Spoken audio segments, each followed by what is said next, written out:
The Cat in the Hat, that's me, presents...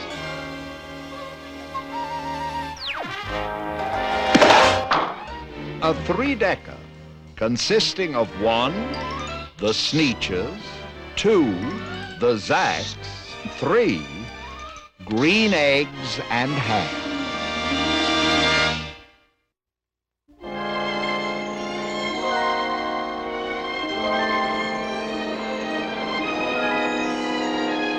Oh, at the edge of each ocean, you'll always find beaches. Beautiful, glorious, glorious beaches. And when I meander on peaceful-ish beaches, I frequently find myself thinking of Sneetches. Sneet, did you say Sneetches? Yes, S-N-E-E-T-C-H-E-S, Sneetches. Oh, S-N-E-E-T-C-H-E-S, Sneetches. Now, the star-bellied Sneetches had bellies with stars. But the plain-bellied Sneetches had none upon theirs. No stars on their bellies. No stars upon theirs. Now, those stars weren't so big. They were really quite small. You would think such a thing wouldn't matter at all. But because they had stars, all the star-belly Sneetches would brag. We're the best kind of Sneetch on the beaches.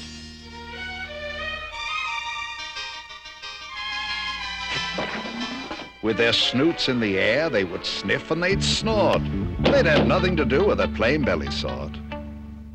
Ronald, remember, when you are out walking, you walk past a Sneetch of that type without talking. Keep your snoot in the air and remember to snort. We have no truck whatever with the plain-bellied sort. When the star-bellied children went out to play ball, could a plain belly get in the game? Not at all. You only could play if your bellies had stars, and the plain-belly children had none upon theirs. Yeah, your belly's got no star.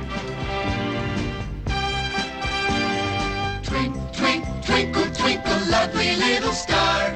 Twinkle, twinkle, stupid little star. If there's one upon your tummy, that's just yummy, you're my chummy. If there isn't, you're a crummy, slummy, gummy, bummy, dummy. That applies likewise to Daddy and your mommy. Twinkle, twinkle, lovely little star. Twinkle, twinkle, stupid little star. When the star-belly Sneetches had Frankfurter roasts, or picnics, or parties, or marshmallow toasts, they never invited the plain-belly Sneetches. They left them out cold in the dark of the beaches.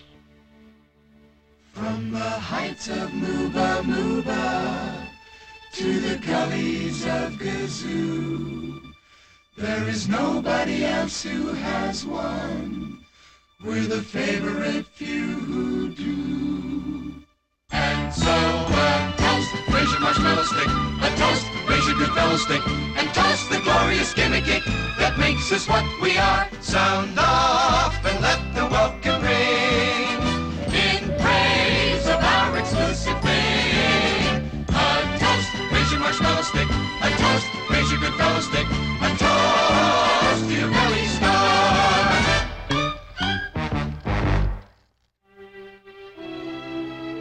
They kept them away, never let them come near. That's how they treated them year after year. They got snubbed, they got snooted, their bottoms got booted, while the star-bellied Sneetches all taunted and hooted. They just are not suited. No stars upon theirs. Then one day, it seems, while the plain-bellied Sneetches were moping and doping alone on the beaches, just sitting there, wishing their bellies had stars, a stranger approached in the strangest of cars.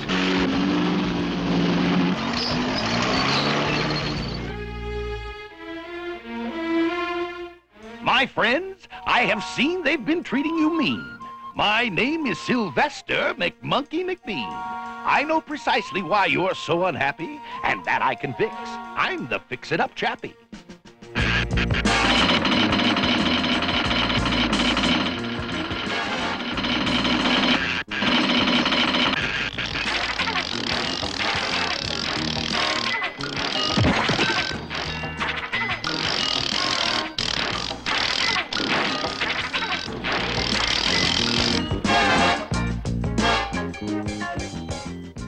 My prices are low, and I work with great speed, and my work is 100% guaranteed. By my new patent process of polar potoxis of the inner subnuclear noosebomb nogoxis, you'll get a star like the star-bellied Sneetch for the mere paltry payment of $3 each. A star? Here? Yes, my friend, there. And the first to go through gets the trip at half fare. Thank you, thank you, thank you.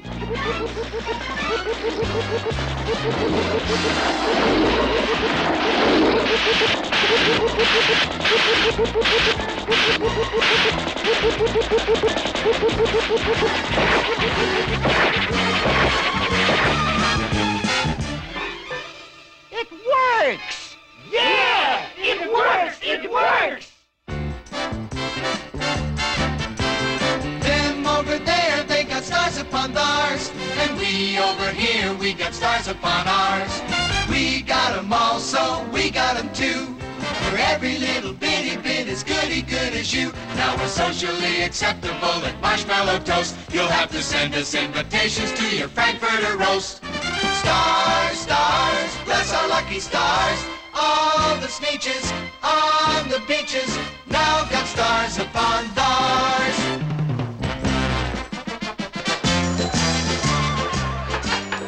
Ladies and gentlemen, we are faced with a most awkward dilemma. We're the true star-bellies. We had them first. We're still the best Sneetches, and they're still the worst.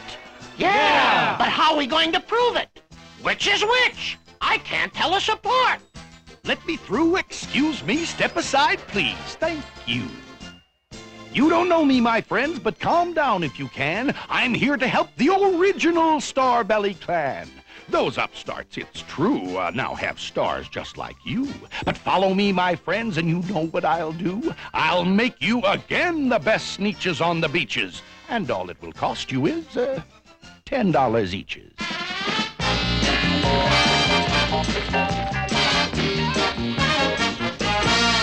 Belly stars, my dear friends, are no longer in style, and I'll have yours off in a very short while in my wondrous machine which eradicates stars. Then you won't look like Sneetches who have them on theirs. Eradicates these? Eradicates these with the greatest of ease, provided you pay your $10, if you please. Here's 10 for the boy and 10 for me. Thank you. Thank you. Thank you.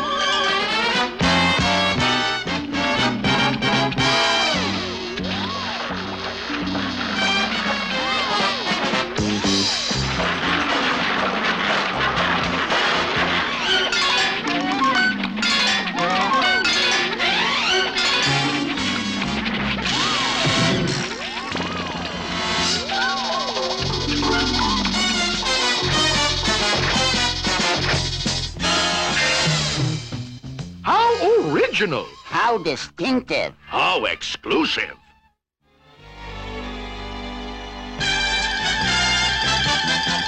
Now we know who is who, and there isn't a doubt. The best kind of Sneetches are Sneetches without the old-fashioned custom of walking about. With stars on your belly is O-U-T, out. Abdominal stars we cannot abide. Abdominal stars are abominable. Abdominal, abominable. Abdominal stars are abominable. O-U-T, out. O-U-T, out. That old status symbol is O-U-T, out. Then, of course, those with stars all got frightfully mad. To be wearing a star now was frightfully bad. Then, of course, old Sylvester McMonkey McBean invited them into his star-off machine. Thank you. Thank you.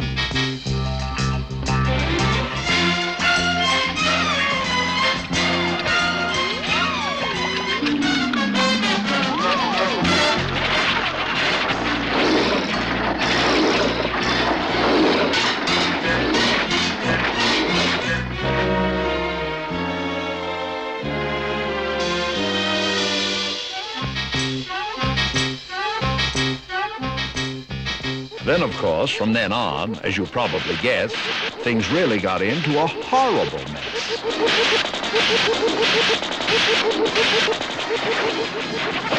All the rest of that day, on those wild, screaming beaches, the fix-it-up chappie kept fixing up Sneetches. Off again, on again, in again, out again. Through the machines, they raced round and about again, changing their stars every minute or two. They kept paying money. They kept running through until neither the plane or the Starbellies knew whether this one was that one, or that one was this one, or which one was what one, or what one was who. Then, when every last cent of their money was spent, the fix-it-up chap packed up, and he went.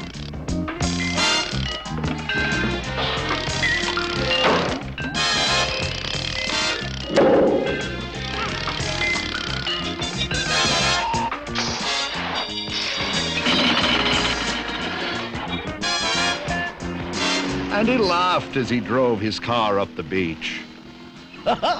They never will learn. No, you can't teach a Sneetch. But McBean was quite wrong. I am happy to say that the Sneetches got really quite smart on that day. That day they decided that Sneetches are Sneetches, and no kind of Sneetch is the best on the beaches. That day all the Sneetches forgot about stars, and whether they had one or not upon theirs. A toast, raise your marshmallow stick. A toast, raise your good fellow stick. A toast to the silly gimmick that we have here and there. Sound off and let the welkin ring. So what do your star-spangled sing? A toast, raise your marshmallow stick. A toast, raise your good fellow stick. And poo, poo, poo to your belly star.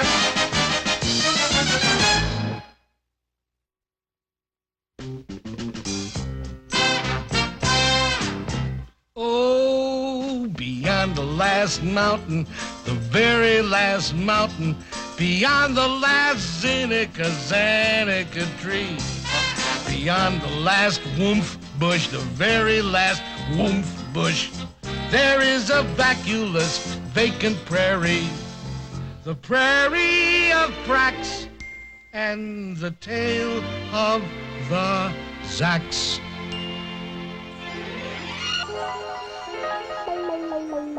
One day, making tracks in the prairie of Prax, came a north-going Zacks, a north-going Zacks, and a south-going Zacks, a north-going Zacks, and a south-going Zacks.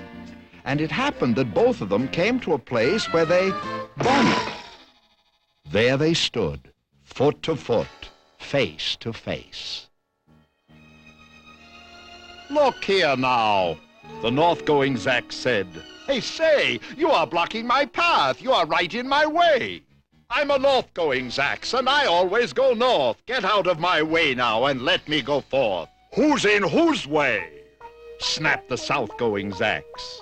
"I always go south, making south-going tracks. So you're in my way, and I ask you to move and let me go south in my south-going groove."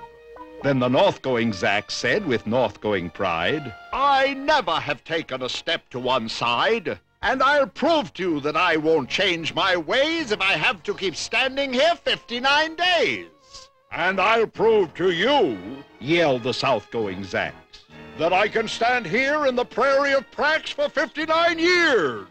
For I live by a rule that I learned as a boy back in south-going school. Never budge, that's my rule. Never budge in the least, not an inch to the west, not an inch to the east. I'll stay here not budging, I can and I will, if it makes you and me and the whole world stand still."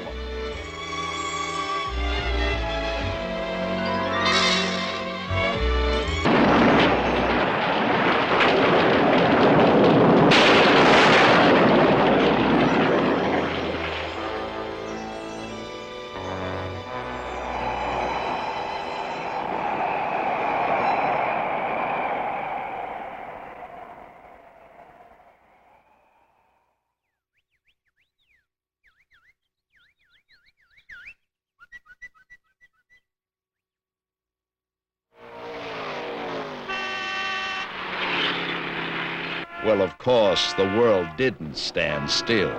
The world grew. In a couple of years, the new highway came through, and they built it right over those two stubborn Zacks and left them there, standing unbudged in their tracks.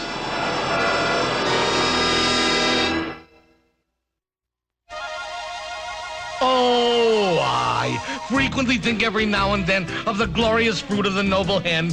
Eggs! Eggs! E-double-G-S eggs.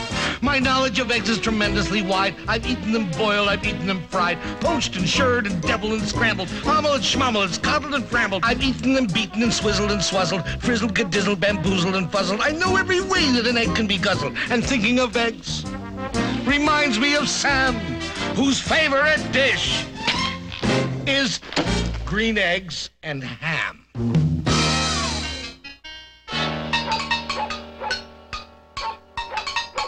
I am Sam.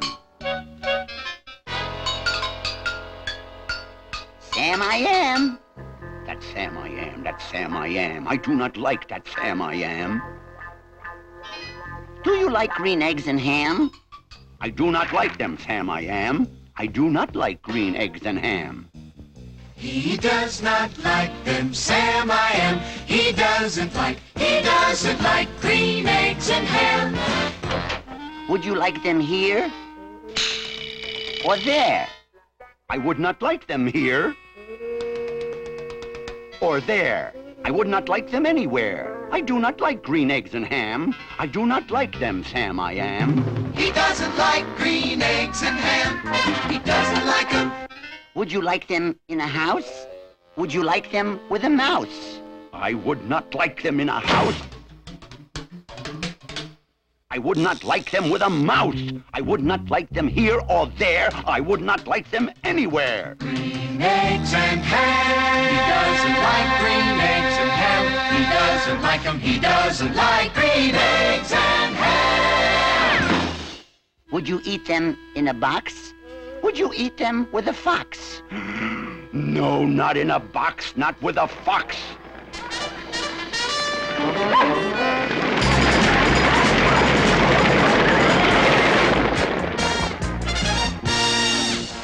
Not in a house, not with a mouse. I would not eat them here or there. I would not eat them anywhere. Yuck. I would not eat green eggs and ham. I do not like them, Sam I am.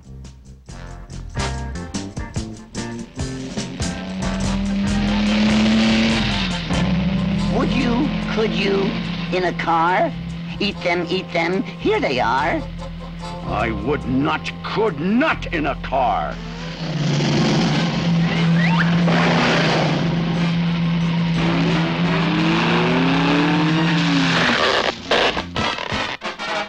You may like them, you will see. You may like them in a tree. I would not, could not in a tree, not in a car. Now let me be.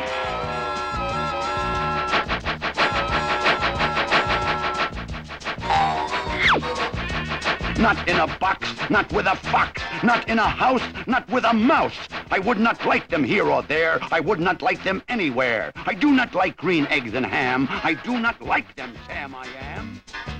Sam, oh Sam, I am. He doesn't want him, doesn't need him, wouldn't touch him, wouldn't eat him, wouldn't like him here or there. Or anywhere.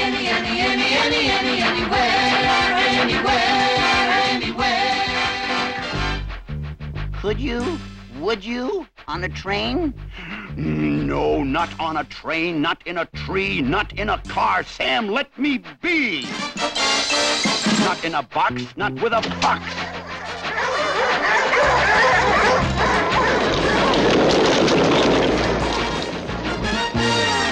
Not with a mouse, not in a house. Not here or there, not anywhere.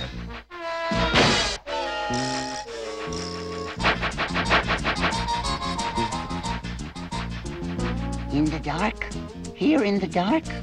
Would you, could you, in the dark? I would not, could not in the dark.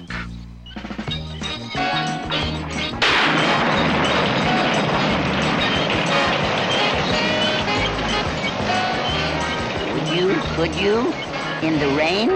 I would not, could not in the rain. Not in the dark, not in a train. Not in a car, not in a tree. I would not like them, Sam, you see.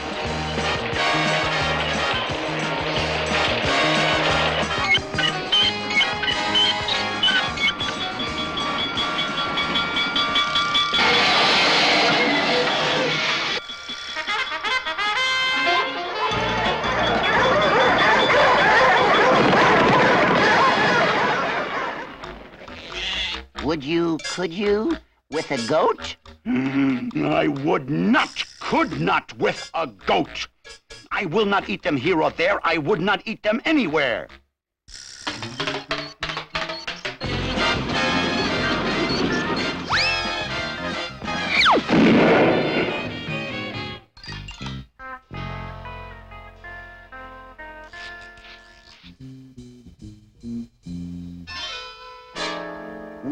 Could you, on a boat? I would not on a boat. I will not with a goat. Not in the rain, not on a train.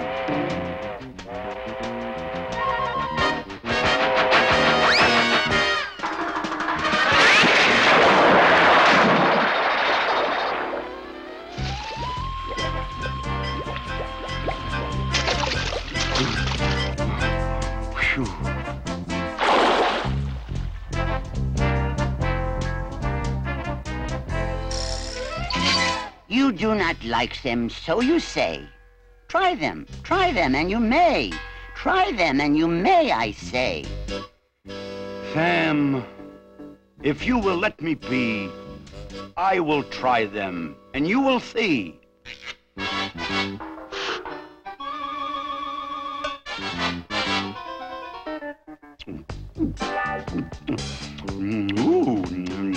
Ooh. Oh, say! I like green eggs and ham. I do. I like them, Sam, I am. And I would eat them in a boat, and I would eat them with a goat, and I will eat them in the rain, and in the dark, and on a train, and in the car, and in a tree. They are so good, you see. So I will eat them in a box, and I will eat them with a fox.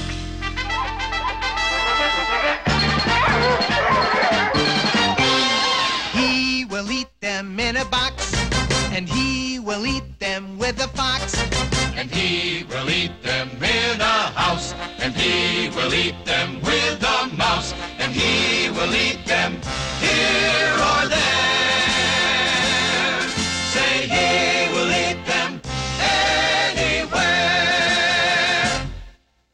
I do so like green eggs and ham.